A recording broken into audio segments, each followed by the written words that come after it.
Moving on to my quarterback 14 now. So QB 14 is Behren Morton. So I've got Behren Morton from Texas Tech Red Raiders. This guy had a good season by box score numbers and by just anyone just flipping on his ESPN, just looking at the stats and the raw numbers would probably say oh wow, pretty good quarterback. Why is he not higher? Chris Sims has him in his top 5 quarterbacks. I think that's insane, but if you want to have him a little higher than 14th, I get it. I'm a little lower on Morton because I saw what he did in the Oregon game, and I thought he was the weak link on that team all season long on a loaded roster, absolutely loaded roster. Checking in his basic info, height is 6'2", weight 221, so decent size, average physical tools. Age 23.2, so a little over 23 years old, about a year younger than Diego Pavia. Record as a starter, 26-10, so won a lot of games for Texas Tech. Put up a lot of good numbers there and won a lot of good games, brought them back to relevancy, brought them to the playoffs, was Joey McGuire's guy there for 3 years, 3.5 seasons. And a couple injury history that kind of had him miss a couple games. They lost the one game he did not start this year to Arizona State. But when he was on the field, he was very good for Texas Tech outside of the Oregon game this year, where I think he graded in the 30s for PFF.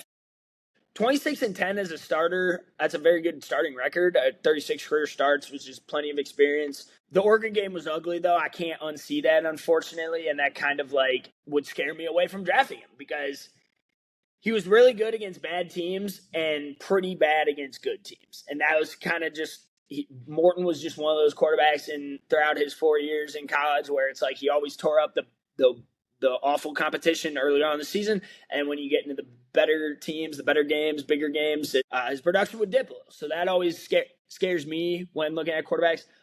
Raw passing stats here: 66 completion percentage, very good. 66 completion percentage, very good.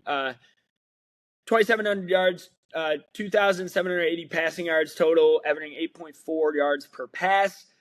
22 touchdowns, only to 6 interceptions. So that's a good touchdown interception ratio. 21 sacks only.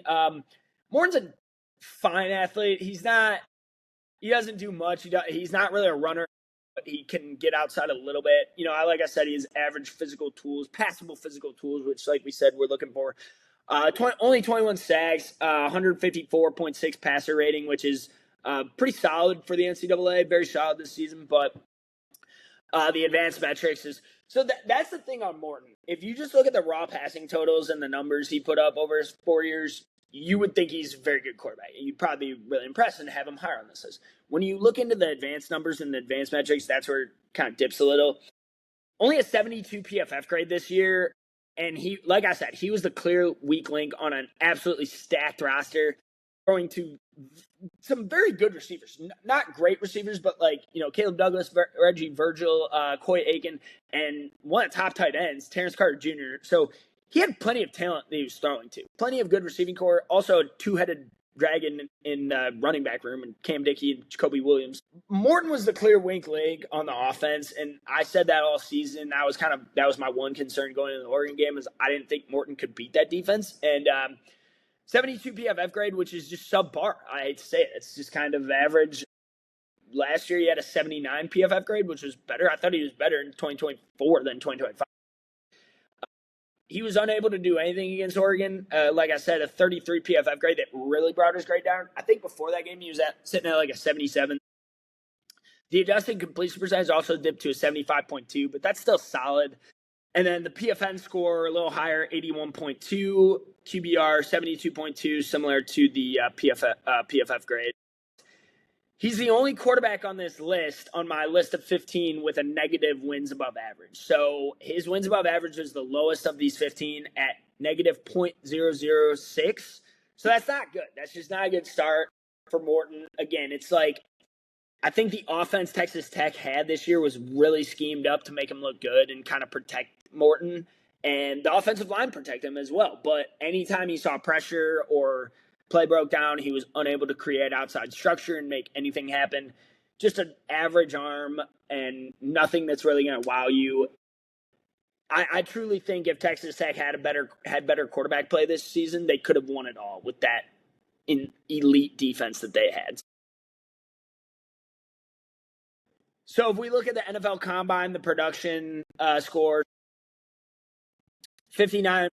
The next gen stats here, the NFL Combine production score was a 59, which was 15th among these 15 quarterbacks. So that right there, not a good start. Athleticism score was 67, which was 14th out of the 15 quarterbacks. And the total score was a 69, which was 13th of the 15 quarterbacks. Not great, not a great combine, not great test results for Morton. Again, raw numbers were all good, but the advanced metrics is where you kind of really scare you when you're looking at Morton. Let's go over strengths and weaknesses. Like I said, the strength of his was he posted really good box score numbers. So if you just look at that, you're probably going to think he's a really good quarterback. Passable physical tools across the board. Like I said, you kind of have to pass the bar and have a minimum threshold, and he passes the bar in terms of physicality in the NFL, but he's not going to wow you with anything. And he takes what the defense gives him. Takes what the defense gives him. Good at the underneath throws.